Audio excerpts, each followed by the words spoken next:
देवी सर्वभूतेषु विष्णुमायेति शुद्धिता नमस्तस्यै नमस्तस्यै नमस्तस्यै नमो नमः।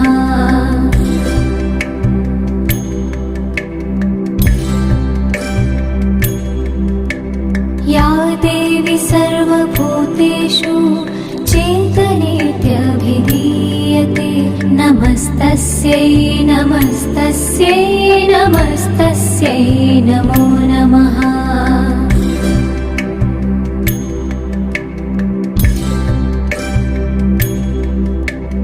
या देवी सर्वभूतेषु बुद्धिरूपेण संस्थिता नमस्तस्यै नमस्तस्यै नमस्तस्यै नमो नमः।